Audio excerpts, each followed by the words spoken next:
Estamos con un analista político de lo más reconocido del país, por más que a él no le guste que diga esto, pero es así, y me refiero, estamos viendo en pantalla, a Pablo Romá, de Circuitos Consultora. Bueno, estamos hablando fuera del aire, que fue un año intenso para ustedes, con la pandemia, cómo vino el escenario, ¿no es cierto? Se corrieron las elecciones, trabajaron muchísimo durante un tiempo corto, pero hiperintenso, ¿no? Bueno, primero te agradezco mucho la presentación, es un halago. Sí, la verdad que sí, que el trabajo fue muy intenso este año, con pandemia en el medio, también con protocolos sanitarios, también reorganizando parte del trabajo y ha sido un año muy intenso y después de la elección, baja un poco. Baja un poco. Y hay que ver Sí, baja un poco, pero no baja lo demandado que están ustedes en este escenario. A ver, vamos a hablar justo en el bloque anterior con otro abordaje, pero metimos la política ahí. Hablamos de la grieta, la irascibilidad de la gente. Hablamos de varios aspectos, pero vemos cuando en la Cámara de Diputados una diputada dice, tal persona dijo de mí, no quiero repetir la frase porque no me gusta, pero que sos no sé cuánto, sabemos sí. a qué me estoy refiriendo, absolutamente despectivo. Entonces digo, ¿qué pasa? Vamos al periodismo. Al periodismo le está saliendo bien el negocio de la grieta. O sea, hay dos medios clásicos, o está de un lado o está del otro, y la gente quiere revalidar lo que quiere escuchar. Y entonces entramos, y por otro lado, entramos que esta grieta se está viendo internamente en las dos grandes coaliciones que representan casi el 77, 78%, 80% de lo que votó la gente, ¿sí? La grieta en las distintas coaliciones. A ver, ahí estamos viendo distintas juras, ¿no es cierto? Donde en las distintas juras, a ver si lo podemos ver como final, bueno, acá tenemos a Nicolás del Caño dijo para que no haya acuerdo con el Fondo Monetario Internacional. Otro tema también que se mete en la grieta, ¿no? Porque obviamente la tenemos a Romina del Pla. Después el folclore que se dio en la grieta, en los nombramientos, el caso de estar Javier Milei cerca de la izquierda. Bueno, se dio una serie de características en este proceso de jura. ¿Por qué se mete tanto? O sea, primero la grieta, ¿le paga realmente a los políticos la grieta? Sí, yo creo que la grieta es un fenómeno de simplificación muy fuerte, digamos, ¿no? Donde queda muy claro quiénes son los buenos y quiénes son los malos de un lado y del otro, y eso hace a un proceso de simplificación que yo creo que no obedece al conjunto de intenciones, contradicciones que tiene la sociedad y que tiene la realidad. Digamos, un poco vos decías esto de cómo, que la grieta se mete en todos lados. Bueno, yo creo que hay un proceso de crisis muy fuerte. Bien. Y cuando hay crisis, ciertos lazos o muchos lazos empiezan a entrar en cuestión y algunos en disolución. Entonces quiero tomar un tema porque, obviamente, con tu formación, pero me acuerdo en comunicación, y esto era en el ámbito, llamarlo así, comercial, ¿no? Una mente sobrecomunicada y que busca una sobresimplificación, ¿no es cierto? Y ahora yo ato esto y digo, claro, porque ante la cantidad de estímulos comerciales que recibe la gente busca simplificar. Llega el mensaje, entonces, qué bueno lo que vos dijiste de simplificación, ¿no? Como el que ya no le gusta a alguien, lo simplificamos bien por el lado de la grieta, ¿no? Sí, en vez de profundizar. Se construyen, estereotipos, hay construcciones discursivas que se repiten y aplican a muchos casos que no obedece con las tensiones de la realidad. Y después yo creo que la discusión al interior de los distintos espacios políticos, obedece también a este proceso de crisis política. Creo que en el caso de la oposición mayoritaria, hoy plantear la discusión sobre quién puede ser el candidato en 2023 me parece muy complejo para que sea una discusión de cara a la sociedad. Me parece casi, te diría, un poco irresponsable pensar en una... ¿Saltaron muy rápido mostrando las internas? ¿Cuál es tu opinión viéndolo de afuera? ¿Muy rápido saltaron las internas? Porque yo te puedo dar dos teorías. Mejor que salte ahora, para ellos, para la oposición, mejor que salte ahora porque después se van acomodando, porque si postergan el problema explota próximo a las elecciones, ¿no? O por otro lado, saltan estas internas y terminan siendo irreconciliables entre ellos mismos. Mirá, yo, bueno, de chico siempre hay una frase que me quedó dando vueltas. No solamente es el que quiere, sino el que puede.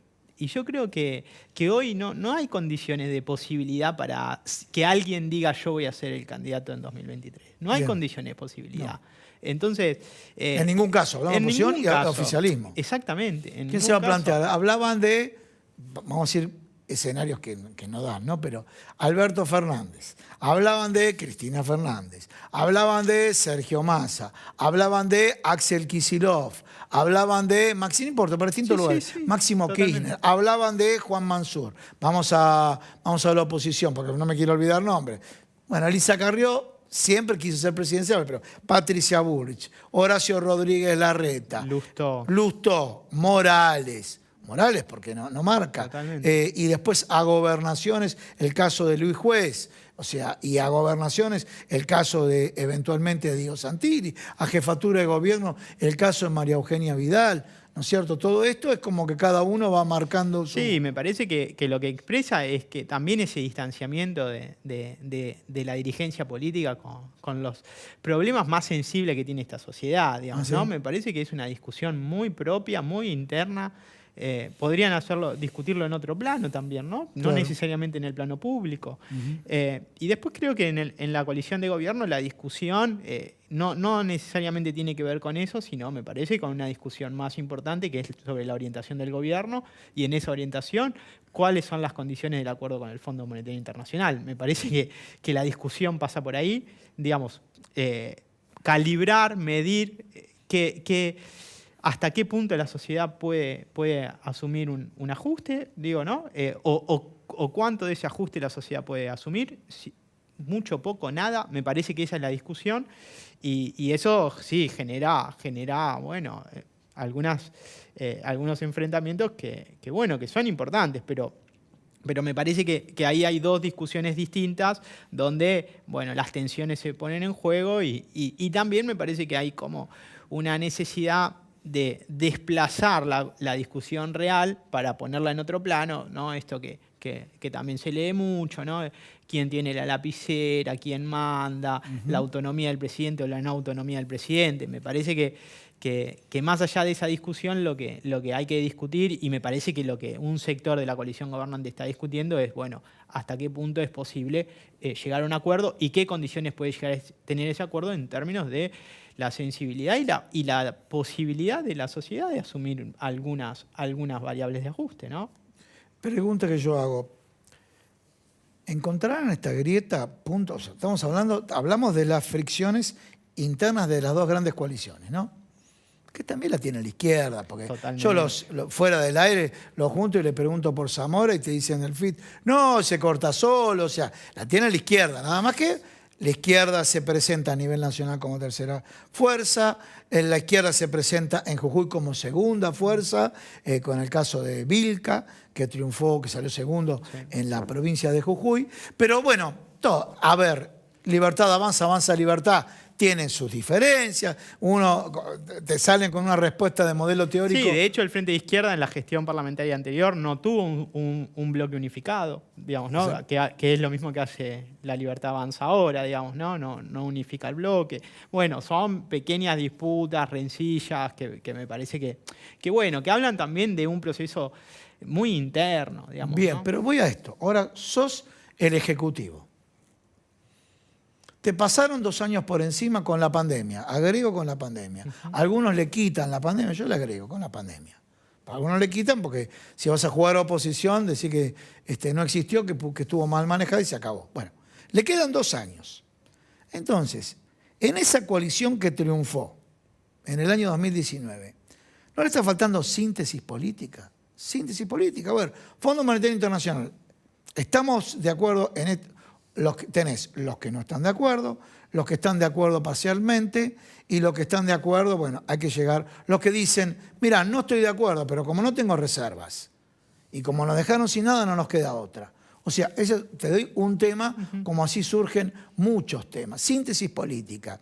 Una Sandra Vallejo que dijo, Mequetrefe, Ocupa, no sé cuánto, un montón de... que que más allá de que algunos dicen que fue un operativo instalado para que se multiplique en las redes y lo escuchan, bueno, entonces todo eso también marca que un gobierno, porque Juntos por el Cambio cuando fue gobierno, más allá de Elisa Carrió, que marcaba diferencias, se notaba que había síntesis. ¿No está faltando ahora acá?